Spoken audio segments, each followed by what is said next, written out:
121 кандидати се явиха на изпит по моделиране за специалността зъботехник в Медицинския колеж към Медицинския университет Варна. Защо искаш да учиш това? Може би доста време зъботехниката се оказа най-интересната специалност за мен. И така и си остана и реших да кандидатствам само това. Не съм писала други изпити. Ти си от хората, които знаят какво искат да учат конкретно? Да. И какво ти привлича в зъботехниката? Някак си тези малките пипкавите неща, по-голямо внимание трябва да се обръща на детайлите. Пък на мен това доста ми харесва. И като цяло това. Пожелавам ти успех. Благодаря ви. От преди 4-5 години така си бях наумил зъботехника, още в чужбина, като учих в гимназията.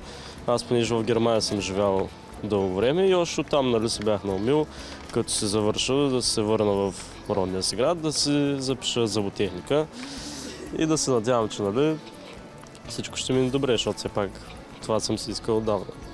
Темата на изпита беше изтеглена от кандидат-студенти в присъствието на родители и представители на университета.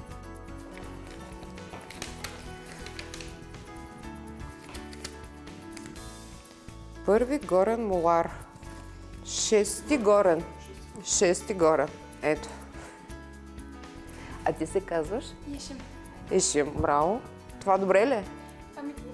Добре. Възможно най-труден.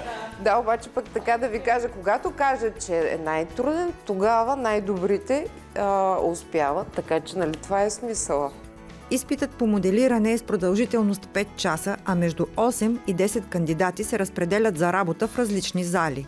Макетът се възпроизвежда цялостно от всички страни, по форма, големина, включително и пиедестала от глина, осигурено от Медицински колеж. Внасянето на глина от кандидат-студентите е забранено.